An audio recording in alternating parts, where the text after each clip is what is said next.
ಪ್ರಾರಂಭ ಆಗಿರೋದು. ಕೇಳ್ತಾರೆ, ದೇವೇಗೌಡರು ರಾಮನಗರಕ್ಕೆ ಬರೋದಕ್ಕಿಂತ ಮುಂಚೆ ಕುಮಾರಸ್ವಾಮಿ ಏನು ಆಸ್ತಿ ಇತ್ತು ಹೇಳಬೇಕು ಅಂತ ಕೇಳ್ತಾರೆ. ಪ್ರಶ್ನೆ ಮಾಡಿದ್ದಾರೆ ನನ್ನ, ಇದೇ ನೆಲದಲ್ಲಿ ಪ್ರಶ್ನೆ ಮಾಡಿದ್ದಾರೆ ನನ್ನ ಆಸ್ತಿಯ ಬಗ್ಗೆ. ಯಾವ ಚಾಮುಂಡಿ ಬೆಟ್ಟಿಗೆ ಬರ್ತೀರೋ ಇಲ್ಲ ನಿಮ್ಮ ಅಜ್ಜಯ್ಯನ ಮುಂದೆ ಚರ್ಚೆ ಮಾಡ್ತಿರೋ, ವಿಧಾನಸೌಧಕ್ಕೆ ಕರೆದಿದ್ದೀರಿ, ಚರ್ಚೆ ಮಾಡಿದ್ದೇನೆ, ಏನು ವರಿ ಮಾಡಬೇಡಿ, ಎಲ್ಲದಕ್ಕೂ ತಯಾರಾಗಿರ್ತಕ್ಕಂಥವ್ನು ನಾನು. ನನ್ನ ರಾಜಕೀಯ ಜೀವನಕ್ಕಿಂತ ಮುಂಚೆ ನಾನು ನ್ಯಾಷನಲ್ ಕಾಲೇಜಿನಲ್ಲಿ ಜಯನಗರದಲ್ಲಿ ಓದಬೇಕಾದ್ರೆ 3 ಕ್ಷೇತ್ರಗಳಲ್ಲಿ ಬೆಂಗಳೂರು ನಗರದ ವಾರ್ಡ್ಗಳು, ಸುಧಾಮನಗರ, ವಿಲ್ಸನ್ ಗಾರ್ಡನ್ ಎಲ್ಲ ನಮ್ಮ ಅಶೋಕ್ ಅವರಿಗೆ ಗೊತ್ತು, ಯಶವಂತನಾರಾಯಣ ಅವರಿಗೆಲ್ಲ ಗೊತ್ತಿದೆ. ಅಲ್ಲಿ 3 ಲಾರಿ ಇಟ್ಕೊಂಡು ಕಸ ತೆಗಿತಕ್ಕಂಥ ಕೆಲಸ ಮಾಡಿದ್ದು ಸತ್ಯ. ನಾನು ನೇರವಾಗಿ ಹೇಳ್ತೀನಿ, ದುಡಿಮೆ ಮಾಡಿದ್ದೇನೆ, ಸ್ವಂತ ಬೆವರು ಸುರಿಸಿ ದುಡಿಮೆ ಮಾಡಬೇಕು. ನಿಮ್ ತರ ನಾನು ಹೇಳ್ತೀನಿ, ಕನಕಪುರದ ಜನತೆಯನ್ನ ಎಷ್ಟು ದಲಿತ ಕುಟುಂಬಗಳನ್ನ ಹಾಳು ಮಾಡಿದ್ರಿ, ಎಷ್ಟು ದಲಿತ ಕುಟುಂಬಗಳನ್ನ ಹಾಳು ಮಾಡಿದ್ದೀರಿ. ಕನಕಪುರದಲ್ಲಿ ಯಾವ್ಯಾವ ಹಳ್ಳಿಗಳ ಪರಿಸ್ಥಿತಿಗಳನ್ನು ಏನು ಮಾಡಿದ್ರಿ, ಹಳ್ಳಿಯ ಹೆಣ್ಣು ಮಕ್ಕಳು ಯಾವ ರೀತಿ ಕಣ್ಣಲ್ಲಿ ನೀರು ಹಾಕಿದ್ದಾರೆ, ಇದೆಲ್ಲವನ್ನ ಗಮನಿಸಿದ್ದೇನೆ. 1985 ಹೇಳಿದ್ರಿ, ನನಗೆ ಯಾವ ಒಂದು ಚಿತ್ರದ ಹಂಚಿಕೆದಾರ ಇದ್ದೆ, ಇದೇ ಕೇತಗನಹಳ್ಳಿನಲ್ಲಿ 45 ಎಕರೆ ಭೂಮಿ ನಾನು ಖರೀದಿ ಮಾಡಿದ್ದೇನೆ. ಕುಮಾರಸ್ವಾಮಿ ರೈತನ ಮಗ ಅಲ್ಲ ಅಂತ ಹೇಳ್ತಾರೆ. ನೆನ್ನೆ ದಿನ ಇಲ್ಲಿ ಭಾಷಣದಲ್ಲಿ ಪ್ಯಾಂಟ್ ತೆಗೆದು ಪಂಚ ಹಾಕಿದ ತಕ್ಷಣ ರೈತನ ಮಗ ಆಗಲ್ಲ ಅಂದ್ರು. ಬಹುಶಃ ನನ್ನನ್ನ ಬೆಳೆಸಿರ್ತಕ್ಕಂಥ ಹಲವಾರು ಹಳ್ಳಿಯ ನನ್ನ ತಂದೆ ತಾಯಿಂದ್ರು ನಮ್ಮ ಕೇತನಹಳ್ಳಿಗೆ ಈಗ ಬಂದಿದ್ದೀರಿ. ತೆಂಗಿನ ಗಿಡದಲ್ಲಿ ಸುಮಾರು 20 ಟನ್ನು ಕೊಬ್ಬರಿಯನ್ನ ಬೆಳೆದಿದ್ದೇನೆ ಒಂದು ವರ್ಷದಲ್ಲಿ. ಕಳೆದ ವರ್ಷ ಬಾಳೆ ಹಾಕಿದ್ದನ್ನ ನೀವೆಲ್ಲ ಕಣ್ಣಾರೆ ನೋಡಿದ್ದೀರಿ. 55 ಲಕ್ಷ ರೂಪಾಯಿಗಳನ್ನು ಸಂಪಾದನೆ ಮಾಡಿದ್ದೇನೆ ರೈತನ ಮಗನಾಗಿ. ನಿಮ್ಮಿಂದ ಕಲಿಬೇಕಾಗಿಲ್ಲ.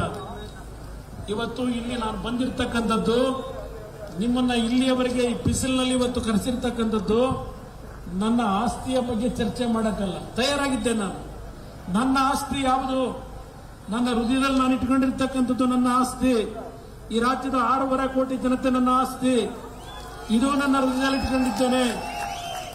ನಾನು ನಿನ್ನೆ ಹೇಳ್ತಾ ಇದ್ದೆ, ಸದಾಶಿವನಗರದಲ್ಲಿ ಪೂರ್ಣ ಪ್ರಜ್ಞಾ ಶಾಲೆ ಪಕ್ಕದಲ್ಲಿ ಮಂತ್ರಿಗಳಾದ ಮೇಲೆ 5 ಜನ ವಿಧವಾ ತಾಯಂದರು, ಅವ್ರ ತಂದೆ ಸರ್ಕಾರಿ ನೌಕರರಾಗಿದ್ರು. ಎಲ್ಲ ಮಕ್ಕಳಿಗೂ ಮದುವೆ ಮಾಡಿದ್ರು. ಅಲ್ಲಮ ವೀರಭದ್ರಪ್ಪ ಅವರು ಇನ್ನೂ ಬದುಕಿರಬೇಕು. ಅಲ್ಲಮ ವೀರಭದ್ರಪ್ಪ ಅವರು 2010ರಲ್ಲಿ ಆ 5 ತಾಯಂದ್ರ ಹತ್ರ ಒಂದು ಸೈಟನ್ನ ಸೇಲ್ ಅಗ್ರಿಮೆಂಟ್ ಮಾಡ್ಕೋತಾರೆ. ಆ ಸೈಟ್ಗೆ ಸಂಪೂರ್ಣ ದುಡ್ಡು ಕೊಡಲ್ಲ ಅಲ್ಲಮ ವೀರಭದ್ರಪ್ಪನವರು. ಹೆಸರನ್ನೇ ಹೇಳ್ತಾ ಇದ್ದೇನೆ ಇಲ್ಲಿ. ನಾನು ಮಾತಾಡಬೇಕಾದ್ರೆ ದಾಖಲೆ ಇಲ್ಲದೆ ಮಾತಾಡೋದಿಲ್ಲ. ಈಗ ಮಂತ್ರಿ ಆದ ಮೇಲೆ ಎಷ್ಟೆಷ್ಟು ಗಂಟೆ ರಾತ್ರಿಲಿ ಆ ಕುಟುಂಬದ ತಾಯಂದ್ರನ್ನ ಒಬ್ಬೊಬ್ಬರನ್ನೇ ಕರೆಸಿ ಆಸ್ತಿಯನ್ನ ನೀವು ಬರ್ಸ್ಕೋಬೇಕಾದ್ರೆ ಎಷ್ಟೆಷ್ಟು ತಿಂಗಳು ತಗೊಂಡ್ರಿ, ಒಬ್ಬೊಬ್ಬರಿಗೆ ಬೆದರಿಸಿ ಅವ್ರ ಕೈಯಲ್ಲಿ ರುಜುವು ಹಾಕ್ಸ್ಕೊಳ್ಳಿಕ್ಕೆ ಆ ಕೆಲಸ ಮಾಡ್ಕೊಂಡ್ ಬಂದಿದ್ದೇವೆ ನಾವು. ಗನ್ನಿಟ್ಟು ರಿಜಿಸ್ಟರ್ ಮಾಡಿಸ್ತಾರೆ, ಗನ್ನಿಟ್ಟುಕೊಂಡು. ಇಂಥ ವ್ಯಕ್ತಿ ಚನ್ನಪಟ್ಟಣಕ್ಕೆ ಬಂದು ಕಳೆದ ಈಗ ಲೋಕಸಭೆ ಚುನಾವಣೆ ನಂತರ ಚನ್ನಪಟ್ಟಣ ಉದ್ಧಾರ ಮಾಡ್ತೀನಿ ಅಂತ ಬಂದವರಿಗೆ ಅಣ್ಣತಮ್ಮನು ಈಗೇನೋ ಉದ್ಧಾರ ಮಾಡ್ತಾರಂತೆ. ನನಗೆ ಇಲ್ಲೇನೋ ಹೇಳ್ತಾ ಇದ್ರು, ನನಗೆ ಬೈರಾಪಟ್ಟಣದವರು, ಮಳೂರಿನವರು ಬೈರಾಪಟ್ಟಣದವ್ರು ಹೇಳ್ತಾ ಇದ್ರು, ಈಗ ಅದು ಎಂತದೋ ನೀವು 60-70 ವರ್ಷದಿಂದ ಮನೆ ಕಟ್ಟಿ ಬದುಕ್ತಾ ಇದ್ರಲ್ಲ, ನಿಮ್ ಪೂರ್ವಿಕರು ಕಟ್ಟಿರೋ ಮನೆ, ಈಗ ಅವಕ್ಕೆಲ್ಲ ಹಕ್ಕುಪತ್ರ ಕೊಡಕ್ಕೆ ಈಗೆಲ್ಲ ಸರ್ವೆ ಮಾಡ್ತಾವ್ರಂತೀವಿ. ಈಗ ಹಳ್ಳಿ ಮೇಲೆ ಬರ್ತಾವ್ರಂತೆ ಸರ್ವೆ ಮಾಡಕ್ಕೆ, ಹಕ್ಕುಪತ್ರ ಕೊಟ್ಟಿಲ್ವಂತೆ. ಅದಕ್ಕೆ ಈಗ ನೀವೇನು ನಿಮ್ಮ ತಂದೆ ತಾಯಂದ್ರು ಆ ಜಮೀನುಗಳನ್ನ ಖರೀದಿ ಮಾಡಿ ಮನೆ ಕಟ್ಕೊಂಡವ್ರೆ. ಈಗ ಯಾವ ಹಕ್ಕುಪತ್ರ ಕೊಡಕ್ ಬಂದಿದೆಯಪ್ಪ? ಇಷ್ಟು ಸೇನ್ ಮಾಡ್ತಾ ಇದ್ರಿ.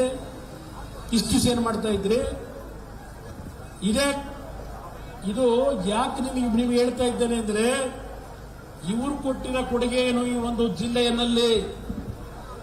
ನಿಖಿಲ್ ಕುಮಾರಸ್ವಾಮಿ ಅವರು ಹೇಳ್ತಾ ಇದ್ರು, ದೇವೇಗೌಡರ ಕಾಲದಲ್ಲಿ ಇಗ್ಲೂರು ಜಲಾಶಯ ಕಟ್ಟಲಿಕ್ಕೆ ಸಾಧ್ಯ ಇಲ್ಲ ಅಂದಿದ್ರು. ಇಗ್ಲೂರು ಜಲಾಶಯವನ್ನ ಕಟ್ಟಲೇಬೇಕು ಅಂತ ದೇವೇಗೌಡರು ಆರೋಬೆಲೆ ಮತ್ತು ಇಗ್ಲೂರು ಜಲಾಶಯ ಕಟ್ತಕ್ಕಂತ ತೀರ್ಮಾನ ನೀರಾವರಿ ಸಚಿವರಾಗಿ ಏನು ಮಾಡಿದ್ರು. ಅದರ ಪ್ರತಿಫಲ ಇವತ್ತು ಇಗ್ಲೂರಿನಲ್ಲಿ ನೀರು ನೋಡ್ತಾ ಇದ್ದೇವೆ. ವಿಜಯೇಂದ್ರ ಅವರು ಮಾತನಾಡಿದ್ರು, ಯಡಿಯೂರಪ್ಪರು ಮಾತನಾಡಿದ್ರು, ಅಶೋಕ್ ಅವರು ಮಾತನಾಡಿದ್ರು. ಇವತ್ತು ನಾನು ಇಲ್ಲ ನಾಯಕರುಗಳ ಹೆಸರನ್ನ ಹೇಳಲಿಲ್ಲ, ಸಮಯ ಆಗಿದೆ ಅಂತ ಹೇಳಿ ಯಾರು ಅನ್ಯತಾ ಭಾವಿಸಬೇಡಿ. ಇವತ್ತು ಯಾವ ಒಂದು ಹೋರಾಟ ಇದೆ, ನಮ್ಮ ವೈಯಕ್ತಿಕವಾದಂತಹ ಆಸೆ ಆಕಾಂಕ್ಷೆಗಳಿಗಲ್ಲ. ಪೆಟ್ರೋಲ್ ಬೆಲೆ ಎಲ್ಲಿ ಹೋಗಿದೆ, ಡೀಸೆಲ್ ಬೆಲೆ ಎಲ್ಲಿ ಹೋಗಿದೆ, 3 ರೂಪಾಯಿ ಏರಿಕೆ ಮಾಡಿದ್ರು. ಸೆಸ್ನ ದರವನ್ನ, ಹಾಲಿನ ದರ ಇವತ್ತು ರೇಟ್ ಜಾಸ್ತಿ ಮಾಡಿದ್ರು, ಆದ್ರೆ ರೈತರಿಗೆ ಕೊಡಲಿಲ್ಲ ದುಡ್ಡನ್ನ. ಅದೆಂತದೋ 50 ml ಅಂತೆ, 20 ml ಅಂತೆ. ಜೈಮುತ್ತು ಹೇಳಬೇಕದ್ನ. ಬೋನಸ್ ಹಣ 1 ವರ್ಷ ಆಯ್ತು ಇನ್ನೂ ಕೊಡಲಿಲ್ಲ. ಇವತ್ತೇನಾದ್ರೂ ಪ್ರೋತ್ಸಾಹ ಧನ ಅಂತಕ್ಕಂಥದ್ದನ್ನ ಕೊಡಬೇಕು ಅಂತ ಚಿಂತನೆ ಮಾಡಿದ್ದು. ಇಲ್ಲಿ ಕೂತಿದ್ದಾರೆ ರೈತನ ಮಗ ಯಡಿಯೂರಪ್ಪನವರು. ಅವರು ಮುಖ್ಯಮಂತ್ರಿಗಳಾದಾಗ ಮೊದಲನೇ ಬಾರಿಗೆ ರೈತರಿಗೆ ಪ್ರೋತ್ಸಾಹ ಧನವಾಗಿ 2 ರೂಪಾಯಿಯನ್ನ ಕೊಡಬೇಕು ಅಂತ ತೀರ್ಮಾನ ಮಾಡಿದ್ದು ಬಿಜೆಪಿ ಸರ್ಕಾರದಲ್ಲಿ, ಯಡಿಯೂರಪ್ಪನವರ ನಾಯಕತ್ವದಲ್ಲಿ. ಇವತ್ತು ನಮ್ಮ ಚನ್ನಪಟ್ಟಣದಲ್ಲಿ ಕೆರೆಗಳನ್ನು ತುಂಬಿಸ್ತಕ್ಕಂಥ ಕೆಲಸ ಇವತ್ತಾಗಿದ್ರೆ ಕಾಂಗ್ರೆಸ್ ಸರ್ಕಾರದಲ್ಲಿ ಆಗಲಿಲ್ಲ. ಸದಾನಂದ ಗೌಡರು, ಬಸವರಾಜ ಬೊಮ್ಮಾಯಿ ಅವರು, ಕುಮಾರಸ್ವಾಮಿ ಅವರು ಕಾರಣ ಇದ್ದಾರೆ ಅನ್ನೋದನ್ನ ಚನ್ನಪಟ್ಟಣ ತಾಲೂಕಿನ ಜನ ಮರಿಬೇಡಿ. ಯೋಗೀಶ್ ಅವರದು ಅವತ್ತು ಸರ್ಕಾರದಲ್ಲಿ ಮಂತ್ರಿಯಾಗಿ ಪ್ರಾರಂಭಿಕ ಹಂತದಲ್ಲಿ ಕೆಲಸ ಮಾಡಿದ್ದಾರೆ ಅನ್ನೋದಿಲ್ಲ ಅಂತ ಹೇಳಲ್ಲ. ಆದರೆ ಅವತ್ತು ನೀರಾವರಿ ಯೋಜನೆಗಳ ಕೆರೆಗಳನ್ನು ಚನ್ನಪಟ್ಟಣದಲ್ಲಿ ತುಂಬಿಸ್ತಕ್ಕಂಥದ್ದು ಕಾಂಗ್ರೆಸ್ನ ಶಿವಕುಮಾರ್ ಬಂದು ನೀರು ತುಂಬಿಸ್ಲಿಲ್ಲ, ಡಿ.ಕೆ. ಸುರೇಶ್ ಬಂದು ತುಂಬಿಸ್ಲಿಲ್ಲ. ತುಂಬಿಸಿದ್ದು ಸದಾನಂದ ಗೌಡರು ಮುಖ್ಯಮಂತ್ರಿಗಳಾಗಿ, ಬಸವರಾಜ ಬೊಮ್ಮಾಯಿ ಅವರು ಮುಖ್ಯಮಂತ್ರಿಗಳಾಗಿ, ಕುಮಾರಸ್ವಾಮಿ ಮುಖ್ಯಮಂತ್ರಿಯಾಗಿ 120 ಕೆರೆ ತುಂಬಿಸ್ತಕ್ಕಂಥ ಕೆಲಸ ಮಾಡಿದ್ದೇವೆ ನೀರನ್ನು. ಇದೆಲ್ಲ ಇತಿಹಾಸಗಳಿದೆ. ಇವತ್ತು ಯಾವ ಸರ್ಕಾರ ದಲಿತರ ಬಗ್ಗೆ ಚರ್ಚೆ ಮಾಡ್ತಾ ಇದ್ದಾರೆ, ದಲಿತರ ರಕ್ಷಕರು ಅಂತ ಹೇಳ್ತಾ ಇದ್ದಾರೆ. ಏನಾಗಿದೆ? ವಾಲ್ಮೀಕಿ ಅಭಿವೃದ್ಧಿ ನಿಗಮದಲ್ಲಿ ಯಾವ ಒಂದು ಬಡ ಕುಟುಂಬದ ಪರಿಶಿಷ್ಟ ವರ್ಗದ ಜನತೆಗೆ ಇವತ್ತು ಅವರ ಬದುಕಿಗೆ ದಾರಿ ಮಾಡಬೇಕಾಗಿತ್ತು, ಆ ಹಣವನ್ನು ದರೋಡೆ ಮಾಡಿ ದೆಹಲಿಗೆ ಕಳಿಸ್ಕೊಂಡು ನಕಲಿ ಖಾತೆಗಳನ್ನು ಸೃಷ್ಟಿ ಮಾಡಿ ಹಣ ದೋಚಿರ್ತಕ್ಕಂಥ ಶಿವಕುಮಾರ್ ಅವರೇ, ಇಲ್ಲಿ ಬಂದು ಚರ್ಚೆ ಮಾಡ್ತೀರಾ ದಲಿತರ ಬಗ್ಗೆ? ಸಿದ್ದರಾಮಯ್ಯನವರೇ, ದಲಿತರ ಬಗ್ಗೆ ಚರ್ಚೆ ಮಾಡ್ತೀರಾ? ಹೇಳ್ತೀರಿ ವಿಧಾನಸಭೆಯಲ್ಲಿ, ಇಲ್ಲ 187 ಕೋಟಿ ನಾವು ದುಡ್ಡು ಬಂದಿಲ್ಲ, ಒಂದು ವರ್ಷ ಆಯ್ತು.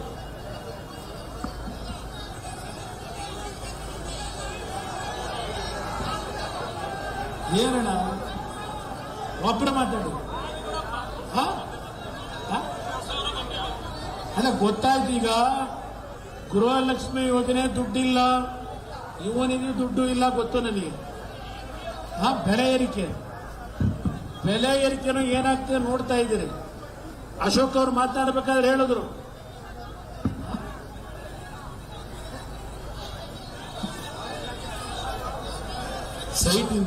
ಸೈಟಿಂದ ಬಹಳ ವಿಷಯಗಳನ್ನ ಮಾತಾಡೋದು, ಸ್ವಲ್ಪ ಇನ್ನು ಮುಂದೆ ಹೋಗಬೇಕಾಗಿದೆ. ಮಾತಾಡೋದು ಫ್ರೀಯಾಗಿ ಮಾತಾಡೋದು. ಇಲ್ಲಿ ನಾನು ಇವತ್ತು ಯಾವ ದಲಿತರ ಹೆಸರಿನಲ್ಲಿ ಅಧಿಕಾರಕ್ಕೆ ಬಂದರು, ಸಂವಿಧಾನವನ್ನ ಇವತ್ತು ಸಂಪೂರ್ಣವಾಗಿ ತಿರುಚ್ತಾರೆ ಅಂತಕ್ಕಂಥದ್ದು ನಾನು ನರೇಂದ್ರ ಮೋದಿ ಅವರ ಮೇಲೆ ಹೇಳಿದ್ರು. ಇದೇ ಕಾಂಗ್ರೆಸ್ನ ಸರ್ಕಾರ ಯಾವ ದಲಿತನ ಕುಟುಂಬಗಳಿಗೆ ಆರ್ಥಿಕ ನೆರವನ್ನ ಕೊಡಬೇಕಾಗಿತ್ತು, ಆ ಹಣವನ್ನು ಲೂಟಿ ಮಾಡಿರ್ತಕ್ಕಂಥ ಸಿದ್ದರಾಮಯ್ಯ ಅವರ ಸರ್ಕಾರ ಒಂದು ಕ್ಷಣ ಈ ರಾಜ್ಯದಲ್ಲಿ ಇರಬೇಕಾ? ಈ ನಾಡಿನ ಜನತೆ, ನನ್ನ ದಲಿತ ಬಂಧುಗಳು ತೀರ್ಮಾನ ಮಾಡಬೇಕು. ಅದಷ್ಟೇ ಅಲ್ಲ, ಮೊನ್ನೆ ದಿನ ಕಲಬುರಗಿನಲ್ಲಿ ಪರಶುರಾಮ ಅಂತಕ್ಕಂಥ ಒಬ್ಬ ಸಬ್ ಇನ್ಸ್ಪೆಕ್ಟರ್ ಇವತ್ತು ವರ್ಗಾವಣೆ ದಂಧೆನಲ್ಲಿ 30 ಲಕ್ಷ ದುಡ್ಡನ್ನ ತಗೊಂಡು ಆ ಸಬ್ ಇನ್ಸ್ಪೆಕ್ಟರ್ ಹತ್ರ ಕೆಲಸ ಮಾಡದೆ ಅವಮಾನ ಮಾಡಿ ಸಂಕಷ್ಟಕ್ಕೆ ಒಳಗಾಗಿ, ಹೃದಯದ ಒಂದು ಆಘಾತಕ್ಕೆ ಒಳಗಾಗಿ ಪ್ರಾಣ ಹೋಗಿದೆ. ನಿಮ್ಮ ಯೋಗ್ಯತೆಗೆ ಯಾರಾದರೂ ಆ ಕುಟುಂಬಕ್ಕೆ ಸಾಂತ್ವನ ಹೇಳಲಿಕ್ಕೆ ಹೋದರ? ಅದು ದಲಿತ ಸಮಾಜದ ಒಬ್ಬ ಸರ್ಕಾರಿಯ ನೌಕರ.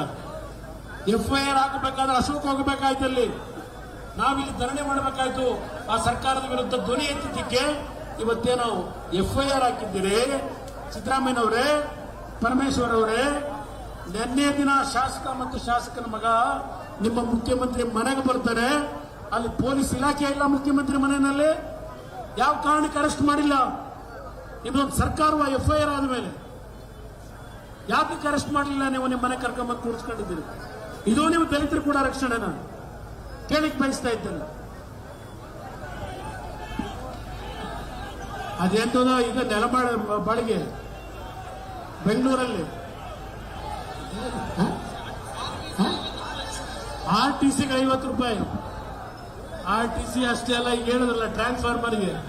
ನಮ್ಮ ಕಾಲದಲ್ಲಿ ನಾವು ಯಡಿಯೂರಪ್ಪನವರು 10,000 15,000 ಕೊಡ್ತಾ ಇದ್ದೋ ಟ್ರಾನ್ಸ್ಫಾರ್ಮರ್ನ. ಇವತ್ತು 2.5 ಲಕ್ಷ 3 ಲಕ್ಷ. ಇವರು ರೈತರ ಬಗ್ಗೆ ಉದ್ಧಾರ ಮಾಡೋರು, ರೈತರನ್ನು ಉದ್ಧಾರ ಮಾಡೋರು.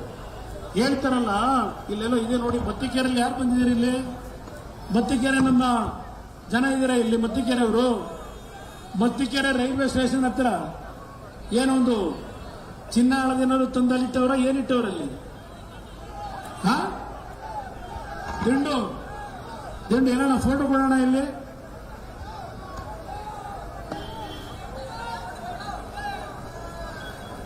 ಏನು ಚನ್ನಪಣ್ಣ ಉದ್ಧಾರ ಮಾಡಕ್ ಬಂದವ್ರೀಗ. ಚನ್ನಪಣ್ಣ ಉದ್ಧಾರ ಮಾಡಕ್ಕೆ ಮತ್ತಿಕೆರೆ ರೈಲ್ವೆ ಸ್ಟೇಷನ್ ದಿನ ರಾತ್ರಿ ಎಷ್ಟು ಹೋಯ್ತಾ ಇದೆ ಕನಕಪುರದಿಂದ? ಇದಕ್ಕೇನಾದ್ರೂ ಲೆಕ್ಕ ಇದೆಯಾ?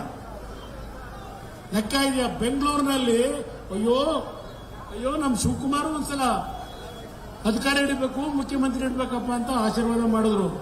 ಈಗ ಆಶೀರ್ವಾದ ಮಾಡಿದವು ಅಲ್ಲಿ ಬೆಂಗಳೂರಿನಲ್ಲಿ ನನ್ನ ಹತ್ರ ಬಂದಿದ್ರು. ಹಣ ಅವನ ಮನೆ ಹಾಳಾಗೋಗ ನಮ್ಮ ಜೀವನನೇ ಹಾಳು ಮಾಡಿಬಿಟ್ಟ. ಇದೊಂದು ಬದುಕ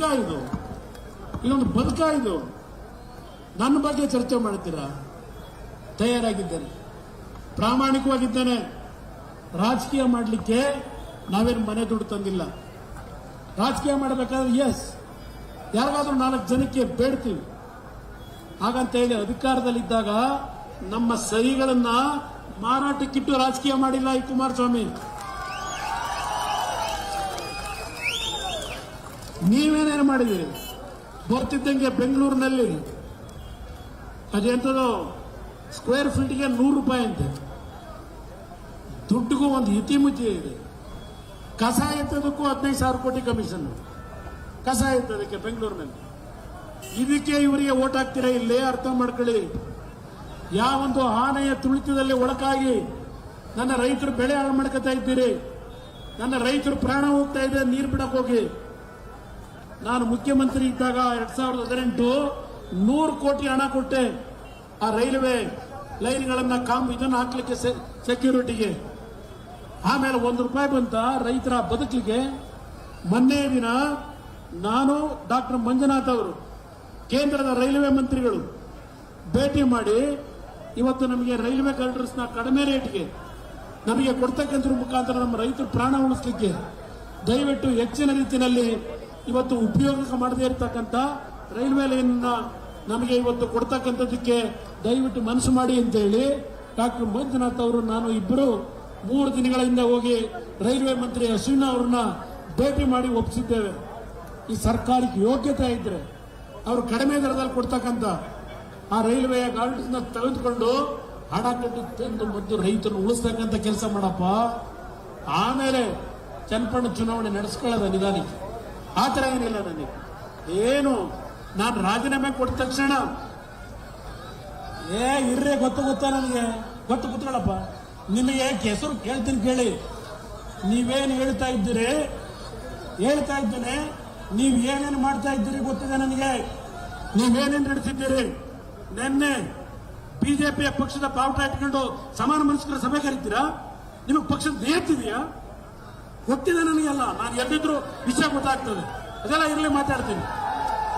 ಮಾತಾಡೋಣ. ನಾನು ಸೀಟನ್ನ ಕೊಡೋದು, ಸೀಟನ್ನ ಇಲ್ಲಿ ಯಡಿಯೂರಪ್ಪನವರು ಕೂತಿದ್ದಾರೆ. ನಾವು ಈ ಪಕ್ಷ ಉಳಿಬೇಕು. NDA ಪಕ್ಷದ ಅಭ್ಯರ್ಥಿ ಗೆಲ್ಲಬೇಕು. NDA ಪಕ್ಷಕ್ಕೆ ಪ್ರಾಮಾಣಿಕತೆಯಿಂದ ಕೆಲಸ ಮಾಡಬೇಕು. ಯಾವುದೇ ರೀತಿಯ ಗೊಂದಲ ಇಲ್ಲ. ಇವತ್ತು ಕಾಂಗ್ರೆಸ್ನವರು ಏನೇನು ಮಾಡ್ತಾ ಇದ್ದಾರೆ ಗೊತ್ತಿದೆ, ಏನೇನು ಮಾಡ್ತಾ ಇದ್ದಾರೆ ಗೊತ್ತಿದೆ ನನಗೆ ಕಾಂಗ್ರೆಸ್ನವರು. ಅದರಿಂದ ನಾನು ಈ ಕ್ಷೇತ್ರ ಉಳಿಸ್ಕೊಳ್ಳೇಬೇಕು, ನನ್ನನ್ನ ನಿಮ್ಮ ಒಂದು ಕನಕಪುರದ ನಮ್ಮ ಚನ್ನಪಟ್ಟಣದ ಕಾರ್ಯಕರ್ತರು ನನ್ನನ್ನು ನಿಲ್ಲೇಬೇಕು ಅಂತ ಹೇಳಿ ಇಲ್ಲಿ ನಿಲ್ಲಿಸ್ಕೊಂಡು ನನ್ನ ಚನ್ನಪಟ್ಟಣದ ತಂದೆ ತಾಯಿದ್ರು ಏನು ಆಶೀರ್ವಾದ ಮಾಡಿದ್ದೀರಿ, ಈ ಸೀಟನ್ನ ಕಾಂಗ್ರೆಸ್ ಬಿಟ್ಕೊಡ್ಲಿಕ್ಕೆ ನನ್ನ ಕಾರ್ಯಕರ್ತರು ನನಗೆ ಆಶೀರ್ವಾದ ಮಾಡಿಲ್ಲ. ಈ ಸೀಟ್ನಲ್ಲಿ NDA ಅಭ್ಯರ್ಥಿ ಯಾರನ್ನು ತೀರ್ಮಾನ ಮಾಡಿದ್ರು ನಾವು ಗೆಲ್ತಕ್ಕಂಥ ಕೆಲಸ ಆಗಬೇಕು, ನಾವು ಗೆಲ್ತಕ್ಕಂಥ ಕೆಲಸ ಆಗಬೇಕು. ಅದರಿಂದ ಇವತ್ತು ನಾನು ಚನ್ನಪಟ್ಟಣ ಮಹಾಜನತೆಗೆ ಮನವಿ ಮಾಡ್ತೇನೆ, ಇನ್ನು ಬಹಳ ದೂರ ಪಾದಯಾತ್ರೆ ಮಾಡಲಿಲ್ಲ. ನಾನು ಯಾವುದೇ ಕಾರಣಕ್ಕೂ ಈ ಸರ್ಕಾರದ ವಿರುದ್ಧ ವೈಯಕ್ತಿಕವಾಗಿ ನಮ್ಮ ಹೋರಾಟ ಅಲ್ಲ, ನನ್ನ ನಾಡಿನ ಜನತೆಯ ಬದುಕಿನ ಹೋರಾಟ. ಯಾವ ನರೇಂದ್ರ ಮೋದಿ ಅವರು 3ನೇ ಬಾರಿ ಪ್ರಧಾನಮಂತ್ರಿಗಳಾಗಿ ಮೊದಲನೆಯ ಒಂದು ಸೈನ್ ಹಾಕಿದ್ದು ನಮ್ಮ ರೈತರಿಗೆ ಯಾವ ಒಂದು 6,000 ರೂಪಾಯಿಗಳನ್ನ ಪ್ರಧಾನಮಂತ್ರಿ ಕಿಸಾನ್ ಸಮ್ಮಾನ್ ಯೋಜನೆಯಲ್ಲಿ ಕೊಡ್ತಕ್ಕಂಥ ನಿರ್ಧಾರವನ್ನು ಕೇಂದ್ರ ಸರ್ಕಾರ ಮಾಡಿದ್ರು. ಯಡಿಯೂರಪ್ಪನವರು ಅವರು 4ನೇ ಬಾರಿ ಮುಖ್ಯಮಂತ್ರಿ ಆದಾಗ 6,000 ರೂಪಾಯಿ ಜೊತೆಗೆ 4,000 ರೂಪಾಯಿಗಳನ್ನು ಕೊಡೋದ್ರ ಮುಖಾಂತರ ನನ್ನ ರೈತರ ಆರ್ಥಿಕ ಚಟುವಟಿಕೆಯನ್ನ ಇವತ್ತು ಉಳಿಸಬೇಕು ಅಂತ ತೀರ್ಮಾನ ಮಾಡಿದ್ದು. ಈಗ ಕಾಂಗ್ರೆಸ್ ಸರ್ಕಾರ ಬಂದು ಯಡಿಯೂರಪ್ಪನವ್ರ ಕಾಲದಲ್ಲಿ ಕೊಡ್ತಕ್ಕಂಥ 4,000 ಹಣವನ್ನು ಕಿತ್ತಾಕಿದ್ದಾರೆ. ಇವತ್ತು ಕೇಂದ್ರದಲ್ಲಿ ನರೇಂದ್ರ ಮೋದಿ ಅವರು 3ನೇ ಬಾರಿ ಆಯ್ಕೆಯಾಗಿ ಮೊದಲನೆಯ ಸಹಿ ಹಾಕಿದ್ದು ನಾನು ಕ್ಯಾಬಿನೆಟ್ನಲ್ಲಿದ್ದೆ. ಮೊದಲನೆಯ ಸಹಿಯನ್ನು ಹಾಕಿದ್ದು ನರೇಂದ್ರ ಮೋದಿ ಅವರು 20,000 ಕೋಟಿ ರೂಪಾಯಿಗಳನ್ನ ಈ ನಾಡಿನ ರೈತರಿಗೆ ಇವತ್ತು ಹಣವನ್ನ ಇವತ್ತು ಪ್ರಧಾನಮಂತ್ರಿ ಕಿಸಾನ್ ಸಮ್ಮಾನ್ ಯೋಜನೆಗೆ ಕೊಡಬೇಕು ಅಂತ ತೀರ್ಮಾನ ಮಾಡಿದ್ರು. ಮನೆ ಬಗ್ಗೆ ಚರ್ಚೆ ಮಾಡ್ತಾ ಇದ್ದಾರೆ. ಆ ಕಾಂಗ್ರೆಸ್ನ ನಾಯಕರಿಗೆ ಹೇಳ್ತೇನೆ, ಯಾತಕ್ಕೆ ಇವತ್ತು ನಾವು ಮನೆ ಕೊಡ್ಲಿಕ್ಕೆ ಆಗಲಿಲ್ಲ, ಯಾತಕ್ಕೆ ನಾವು ಸೈಟ್ ಕೊಡಕ್ಕಾಗಲಿಲ್ಲ ಜನತೆಗೆ ಇಡೀ ರಾಜ್ಯದಲ್ಲಿ, ಚನ್ನಪಟ್ಟಣದ ಒಂದೇ ಅಲ್ಲ ಇಡೀ ರಾಜ್ಯದಲ್ಲಿ. 2017 ಚುನಾವಣೆ ಸಮಯ ಬಂದಾಗ ಇದೇ ಸಿದ್ದರಾಮಯ್ಯನವರು ಮುಖ್ಯಮಂತ್ರಿಗಳಾಗಿ 15 ಲಕ್ಷ ಮನೆಗಳನ್ನ ಕಟ್ತೀವಿ ಅಂತ ಹೇಳಿ ಘೋಷಣೆ ಮಾಡಿ ಎಲ್ಲರಿಗೂ ನಿಮ್ಮ ಸೂರುಗಳ ತೆಗಿರಿ, ಹೊಸದಾಗಿ ಶುರು ಮಾಡಿ ಫೌಂಡೇಶನ್ ಹಾಕಿ ಅಂದ್ರು. ದುಡ್ಡಿಟ್ಟಿದ್ದೆಷ್ಟು 2,000 ಕೋಟಿ. ದುಡ್ಡು ಎಷ್ಟು ಬೇಕಿತ್ತು? 15 ಲಕ್ಷ ಮನೆ ಕಟ್ಟಲಿಕ್ಕೆ 29,000 ಕೋಟಿ ಬೇಕಿತ್ತು. 29,000 ಕೋಟಿ 2,000 ದುಡ್ಡಿಟ್ಟು ಇವತ್ತು ಬಂದು ಕುಮಾರಸ್ವಾಮಿ ಎಷ್ಟು ಕೊಟ್ಟ, ನಾವೇನು ಕೊಟ್ಟು ಅಂತ ಹೇಳ್ತಾ ಕೂತಿದ್ದಾರೆ. 29,000 ಕೋಟಿ ದುಡ್ಡಿಡದೆ ಚುನಾವಣೆಯಲ್ಲಿ ಮತ ಪಡೆಯಬೇಕು ಅಂತ ಜನಗಳು ಸುಳ್ಳು ಹೇಳಿ ಈ 5 ವರ್ಷವಾದ್ರೂ ನಾವು ಮನೆ ಕೊಡಕ್ಕಾಗಿಲ್ಲ. ಈ ಸರ್ಕಾರದಲ್ಲಿ 1 ವರ್ಷದಲ್ಲಿ ಎಷ್ಟು ಕೊಟ್ಟರಾಗಿದ್ರೆ ಹೇಳ್ಬೇಕಲ್ಲ. ನಾನು ಈ ಮುಸಲ್ಮಾನ್ ಬಂಧುಗಳಿಗೆ ಈ ಬಿಡಿ ಕಾಲೋನಿ ಒಂದು 500 ಮನೆ ಕಟ್ತಕ್ಕಂತ ನಾನು ಹೇಳಿದೆ. ಯಾರೋ ಬಂದು ಭಾಷಣ ಮಾಡೋರು ಯಾಗಿದ್ರು ನನ್ನ ಸವಾಸ ಮಾಡೋದಕ್ಕಿಂತ ಮುಂಚೆ ಇವತ್ತು ಏನಾಗಿದ್ದಾರೆ ಅದಕ್ಕೆ ಚರ್ಚೆ ಮಾಡಲ್ಲ. ಪಾಪ ನಮ್ಮ ಚಡ್ಡಿ ಬಗ್ಗೆ ಚರ್ಚೆ ಮಾಡ್ತಾವ್ರೆ. ಕಾಕಿ ಚಡ್ಡಿ ಬಿಗಿಯಾಗಿ ಹಾಕಿದ್ದೀನಿ ಅಂತ ಹೇಳೋರು ಸದ್ಯ ಕಾಕಿ ಚಡ್ಡಿದೆ. ಯೋಗ್ಯತೆಗೆ ಯಾವ್ಯಾವ ರೀತಿ ನನ್ನ ಹತ್ರ ಮಾತನಾಡಿ ಅವ್ರ ತಾಯಿ ಹೆಸರಿನಲ್ಲಿ ಯಾವ್ಯಾವ ರೀತಿ ಮಾತು ಕೊಟ್ಟಿದ್ರು ಈಗ ಚರ್ಚೆ ಮಾಡಕ್ ಹೋಗಲ್ಲ. ಅದ್ಯಾರೋ ನಾನು ಹೋಗ್ತಾರಲ್ಲ ಅದೆಂತದೋ ಇದಕ್ಕೆ ವರ್ಷಕ್ಕೊಂದ್ಸಲ ಉಪವಾಸದಲ್ಲಿ ಹೆಚ್ಚಿಗೆ ಆ ಮೆಕ್ಕಾದ ದೇವರು ಅವರಿಗೆಲ್ಲ ತೀರ್ಮಾನ ಕೊಡ್ತಾನೆ. ಬಹಳ ದಿನ ಇಲ್ಲ. ನನ್ನ ಆಸ್ತಿ ಬಗ್ಗೆ ಕೇಳ್ತಾರಪ್ಪ ಅವರು. ಇವತ್ತು ಯಾರಿಗೆ ನೋಟಿಸ್ ಕೊಟ್ಟಿದ್ದಾರೆ? ಅವರ ಆಸ್ತಿ 2,000 ಪಟ್ಟು ಹೆಚ್ಚಾಗಿದೆ. ಇದನ್ನ ನೋಟಿಸ್ ಕೊಟ್ಟಿದ್ದಾರೆ. 2,000 ಹೆಚ್ಚಿಗೆ ಇವತ್ತು